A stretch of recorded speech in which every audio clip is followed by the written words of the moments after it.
هل لك سر عند الله بينك أنت وبين الله.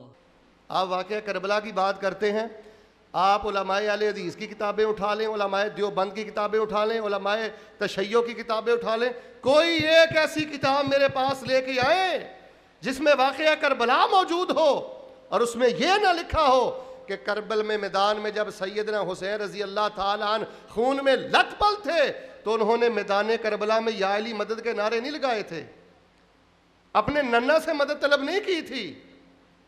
میدان کربلا میں جب آپ خون میں لت پت تھے تو یہی کہا تھا ادعو کا یا الہی لا الہ سوا کا یا الہی، اے میرے اللہ اس مشکل کی گھڑی میں تجھے ہی پکارتا ہوں. کیوں؟ میرا غوث اعظم بھی تو ہے، میرا داتا بھی تو ہے، میرا حاجت روا بھی تو ہے، میرا مشکل کشا بھی تو ہے. ان اللہ اصطفیٰ آدم و نوح و آل ابراہیم و آل عمران علی العالمین. یہ کائنات کے چنیدہ لوگ تھے، برگزیدہ لوگ تھے، اللہ کے پسندیدہ لوگ تھے. اگر ان سے بھائی ہم محبت کرتے ہیں تو ہمارا کردار کیا ہے؟ ہم قبروں کی پوجا کرتے ہیں، چھلوں کی پوجا کرتے ہیں، جانوروں کی پوجا کرتے ہیں، گھوڑوں کی پوجا کرتے ہیں، کوئی امام زامن باندھتا ہے. یہ بھائی یہ کہاں سے چیزیں آئی ہیں؟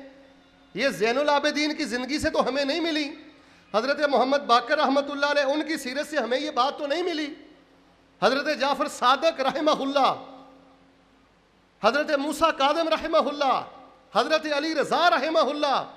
ہم جس طرح حضرت امام شافعی کا مقام بیان کرتے ہیں، امام مالک کا مقام بیان کرتے ہیں، امام احمد بن حنبل کا مقام بیان کرتے ہیں، حضرت امام ابو حنیفہ کی حیثیت اور شان بیان کرتے ہیں، اسی کشادہ دلی کے ساتھ ہم حضرت زین العابدین کا مقام بیان کرتے ہیں، ان کے بیٹے امام باقر کا شان بیان کرتے ہیں. ہمیں حضرت جعفر صادق سے محبت ہے، حضرت موسیٰ کاظم سے محبت ہے، علی رضا سے محبت ہے، حضرت نقی تقی سے محبت ہے، حسن عسکری سے محبت ہے. ہم تمام سے محبت کرتے ہیں اور ہماری محبت کی سب سے بڑی دلیل یہ ہے ہمارا وہی عقیدہ ہے جو آل علی کا عقیدہ ہے، جو اولاد فاطمہ کا عقیدہ ہے. توحید کا کوئی ایک پہلو لے کے آئیں، انشاءاللہ توحید کا وہی پہلو آپ کو منہج اہل حق میں نظر آئے گا جو اللہ تبارک و تعالیٰ نے توحید کی غیرت آل رسول کو عطا کی تھی.